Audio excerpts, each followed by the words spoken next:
Radhe Radhe. Let us learn Ajnana Timirandhasya Shloka from Swamiji's My Wisdom book.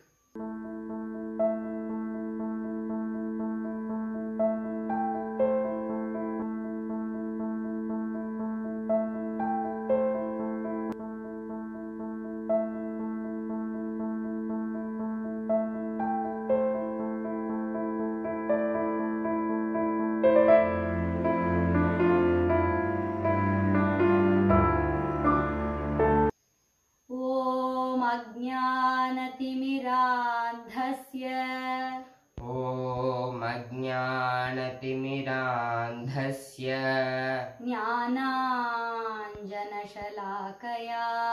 ज्ञानाञ्जनशलाकया चक्षुरुन्मीलितं येन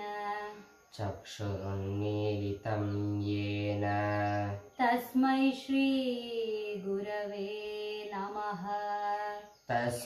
श्री गुरवे नमः।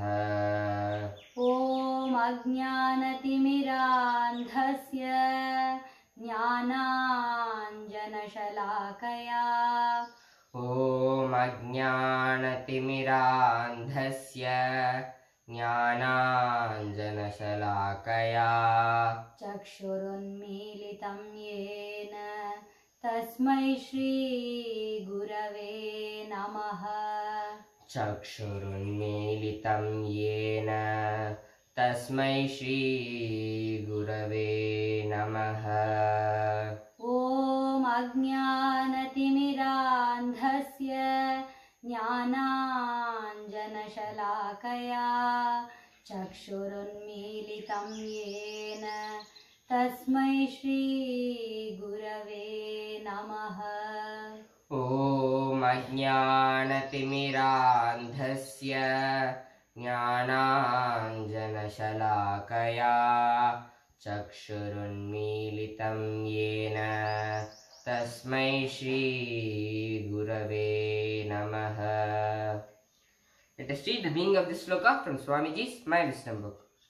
Om, we offer our humble respects to that spiritual master who eradicates our ignorance of infinite lifetimes with the torchlight of divine knowledge. He opens our eyes, enabling us to see the truth. If you like this video, please support us by liking, sharing and subscribing to our YouTube channel Balmukund. Please do check out our Instagram page jcube.balmukund. Radhe Radhe.